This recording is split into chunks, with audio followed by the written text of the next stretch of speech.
Hello दोस्तों, welcome to my channel. तो आज मैं जिस टॉपिक पे डिस्कस करने जा रहा हूँ वो है हिस्टेरेक्टमी। तो हिस्टेरेक्टोमी दो वर्ड आ रहा है, हिस्टेरो एंड टॉमी। तो हिस्टेरो रिलेटेड होता है यूट्रस से और टॉमी मीन्स होता है सर्जिकली रिमूवल, मतलब यूट्रस का कहीं ना कहीं सर्जिकली रिमूव हो रहा है। तो सबसे पहले यूट्रस को रिमूवल से पहले जान लेते हैं कि यूट्रस क्या होता है। तो यूट्रस एक फीमेल का रिप्रोडक्टिव ऑर्गन है जिसमें प्रेगनेंसी के टाइम जो भी बेबी होता है या फिटस होता है उसमें डेवलप होता है। तो यूट्रस का रिमूवल का कॉज क्या हो सकता है? तो यूट्रस के रिमूवल के बहुत सारे कॉज होते हैं। जैसे कोई भी लेडी है उसके जो लोअर एब्डोमेन है उसमें कांस्टेंट पेन होता है, जो मेंस्ट्रुअल साइकिल होता है उसमें एबनॉर्मल ब्लीडिंग भी होने लगता है, और भी बहुत सारे कॉज है जैसे फिब्रॉइड्स हो गए। मतलब बहुत सारे कॉज है जिसकी वजह से यूट्रस को रिमूव किया जाता है। तो हाँ, और यूट्रस के रिमूवल के बाद से जो भी लेडी है हिस्टेरेक्टमी के बाद वो प्रेग्नेंट नहीं हो सकती। क्यों प्रेग्नेंट नहीं हो सकती? क्योंकि उसके एब्डोमेन में यूट्रस प्रेजेंट ही नहीं है, तो प्रेग्नेंट होने का चांस ही नहीं है। तो शुरू करते हैं। सबसे पहले इंट्रोडक्शन देखते हैं। और hysterectomy is the surgical removal of uterus most likely to cervix. हाँ, जो हिस्टेरेक्टमी है इसमें जो यूट्रस होता है उसे सर्जिकली यानी ऑपरेशन के थ्रू रिमूव कर दिया जाता है, और मस्ट केस में सर्विक्स का भी रिमूव कर दिया जाता है। Depending upon the reason of surgery or hysterectomy may involve removing surrounding the organ tissue such as fallopian tubes and cervix। हाँ, अब हम किस रीजन से हिस्टेरेक्टमी कर रहे हैं, तो अगर बहुत सारे केस में हम लोग ये कर सकते, तो उसके जितने सराउंडिंग टिश्यू हैं जैसे सर्विक्स हो गए, फैलोपियन ट्यूब्स हो गए, या जो भी सपोर्टिव लिगामेंट्स हो गए, उन्हें भी on the basis of reason, कोई भी रीजन पे हम उसे रिमूव कर देते हैं, सर्जिकली रिमूव कर देते हैं। अब देखते हैं हिस्टेरेक्टमी यानी यूट्रस के रिमूवल के क्या क्या कॉज और इंडिकेशंस है। जो तो फर्स्ट कॉज है वो है फिब्रॉइड्स। अब फिब्रॉइड्स में क्या होता है, जो हमारा यूट्रस होता है, यूट्रस के जो वाल है यहाँ पे एक ट्यूमर डेवलप हो जाता है। वाल पे ट्यूमर डेवलप होने की वजह से जो भी पेशेंट होता है उसे पेन, मतलब एब्डोमेन के लोअर साइड पे पेन फील होने लगता है। यहाँ पे ये ट्यूमर डेवलप हो जाता है वाल पे। जो सेकेंड कॉज है और या कॉज या इंडिकेशन है वो एडिनोमायोसिस। अब एडिनोमायोसिस, मायोसिस में कहीं ना कहीं मसल से रिलेटेड है। तो जो यूट्रस का ये जो मसल है, यूट्रस का जो मसल है ये थिक हो जाता है, और थिक होने की वजह से जो यूट्रस का लाइनिंग है उसे अफेक्ट करता है या ब्रेक कर देता है। जो यूट्रस का लाइनिंग यहाँ प्रेजेंट है चारों तरफ, इसे ब्रेक करने लगता है। तो जो यूट्रस का ब्रेक करने लगता है तो क्या हो जाता है, जो यूट्रस का जो वाल है, वाल क्या हो जाता है, ब्रेक हो जाता है, और यूट्रस ठीक हो जाता है। ठीक होने की वजह से भी जो पेशेंट है उनमें एब्डोमिनल डिस्कम्फर्ट होने लगते हैं।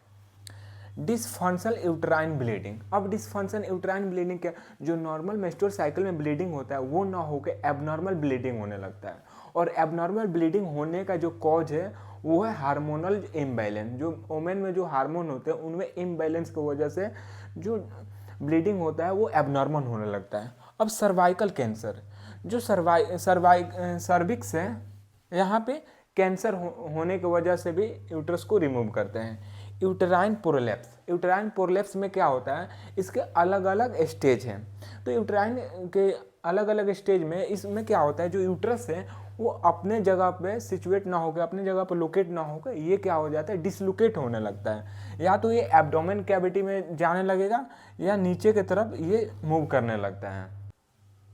Now move on the types. अब हिस्टेरेक्टमी के कितने टोटल टाइप्स होते हैं? तो हिस्टेरेक्टमी के मेनली जो होते टाइप्स होते हैं वो 3 टाइप्स होते हैं। फर्स्ट जो टाइप है वो है total hysterectomy, second partial hysterectomy, and third radical hysterectomy.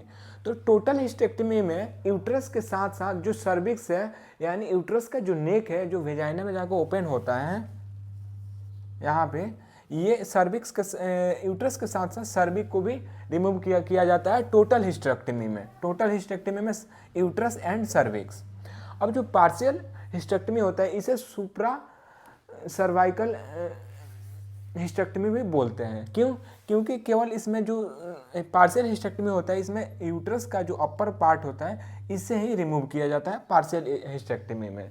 और जो रेडिकल हिस्टेरेक्टमी होता है, रेडिकल हिस्टेरेक्टमी में यूट्रस के जो भी सराउंडिंग ऑर्गन होते हैं सबको रिमूव कर दिया जाता है। क्या क्या होते हैं? तो यूट्रस हो गए, सर्विक्स हो गए, और क्या होते हैं, फेलोपियन ट्यूब्स, ओवरीज वगैरह सबको रिमूव कर दिया जाता है रेडिकल हिस्टेरेक्टमी में। हिस्टेरेक्टमी में टोटल 3 रूट का यूज किया जाता है। वेजाइनल हिस्टेरेक्टमी यानी वेजाइना के थ्रू।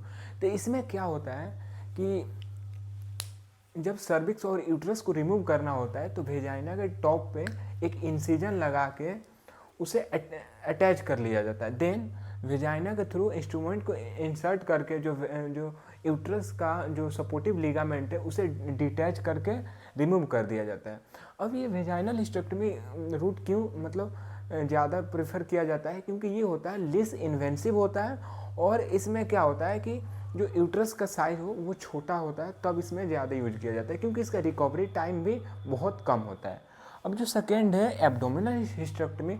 एब्डोमिनल हिस्टेरेक्टमी में मेनली जब यूज किया जाता है जब यूट्रस का साइज ज़्यादा हो या कैंसर का चांस हो, कैंसर यूट्रस कैंसर हो, सर्विक्स कैंसर हो या कोई भी मतलब फीमेल रिप्रोडक्टिव ऑर्गन से रिलेटेड कैंसर हो, तब हम लोग एब्डोमिनल हिस्टेरेक्टमी यूज करते हैं। इसमें 2 टाइप का इंसिजन यूज करते हैं, एक वर्टिकली इंसिजन, एक यूज करते हैं हॉरिजेंटल, जिसे फेनेस्ट्रियल इंसिजन के नाम से भी जाना जाता है।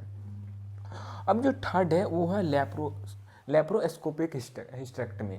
तो लेप्रोस्कोपिक हिस्टेरेक्टमी मॉडर्न टाइम में सबसे ज़्यादा यूज किए जाने वाला एक नया टेक्निक है, जिसमें जो एब्डोमेन है उसमें इंसिजन ना लगा के 4 छोटे छोटे होल किए जाते हैं और उसी के थ्रू कैमरा वगैरह और इंस्ट्रूमेंट इंसर्ट करके जो यूट्रस है उसे रिमूव कर लिया जाता है।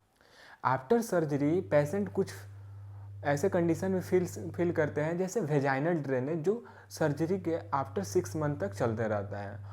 और जो सेकेंड है वो है जो इंसिजन के साइड पे वो इरिटेशन होते हैं। अब हिस्टेरेक्टमी के कुछ कॉम्प्लिकेशन भी होते हैं जो देखते हैं। सबसे पहले issue related anaesthesia.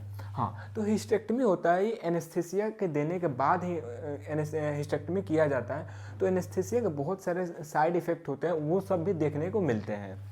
Severe infection. हाँ, अब सर्जरी के बाद पेशेंट को कुछ प्रिकॉशन दिए गए और वो प्रिकॉशन फॉलो ना किया तो क्या होंगे, बैक्टीरियल जो वायरल होंगे या फंगल होंगे, इनका स्प्रेड करने का चांस रहता है। तो अगर पेशेंट सही से अपना हाइजीन मेंटेन नहीं किया तो इन्फेक्शन होने के भी चांस होते हैं। ब्लीडिंग। हाँ, अक्सर देखा गया है मोस्ट ऑफ पेशेंट में कि हिस्टेरेक्टमी के बाद उनमें ब्लीडिंग, एबनॉर्मल ब्लीडिंग देखने को मिलता है। बॉल ब्लैकेज। और बॉल ब्लैकेज क्यों होता है, क्योंकि जब एनेस्थीसिया जब दिया जाता है तो एब्डोमेन रीजन पे दिया जाता है और एब्डोमेन रीजन पे जो रिप्रोडक्टिव सिस्टम के साथ साथ हमारा डाइजेस्टिव सिस्टम भी होता है, तो वो कहीं ना कहीं इनडायरेक्टली डाइजेस्टिव सिस्टम को भी अफेक्ट करता है, जिसकी वजह से बॉल ब्लॉकेज देखने को मिलते हैं। और यूरिनरी ट्रैक इंजरी, कभी कभी यूरिनरी जो ट्रैक होता है उसे भी इंजरी होने के चांस होते हैं। तो यही सारे और भी बहुत सारे कॉम्प्लिकेशन देखने को मिलते हैं। जैसे ये हो सकता है कि पेशेंट जो होते हैं उनमें डिसएपनिया देखने को मिलता है, यानी वो रात को सही से सो नहीं पाते हैं। ये सब सर्जरी का जो है ये major complication. After complication let's move on precaution. तो आफ्टर हिस्टेरेक्टमी क्या क्या प्रिकॉशन बरतने की ज़रूरत है, तो ज़्यादातर तो प्रिकॉशन जो हिस्टेरेक्टमी के बाद है वो नहीं होते हैं, मतलब बचाने की ज़रूरत नहीं है। बट कुछ ऐसे प्रिकॉशन हैं जो आफ्टर सर्जरी 6 वीक तक मतलब जो पेशेंट होते हैं उन्हें बोला जाता है कि वो हैवी वेट जो होते हैं, ऑब्जेक्ट होते हैं, उन्हें लिफ्ट नहीं करना है, क्योंकि कहीं ना कहीं इनडायरेक्टली एब्डोमेन में प्रेशर पड़ेगा और एब्डोमेन में प्रेशर पड़ने की वजह से जो इंसिजन होगा उसे अफेक्ट करेगा। हाँ, और जो सेकेंड प्रिकॉशन दिया जाता है वो दिया जाता है कि फिजिकल रिलेशन नहीं बनाना है, क्योंकि फिजिकल रिलेशन बनाएंगे तो कहीं ना कहीं इन्फेक्शन होने के चांस बढ़ेंगे और यूट्रस कहीं ना कहीं रिमूव हुआ तो इनडायरेक्टली तो इफेक्ट पड़ेगा ही। तो ये 2 प्रिकॉशन है, और भी बहुत सारे जो प्रिकॉशन है वो फिजिशियन उन्हें देते हैं, पेशेंट को देते हैं।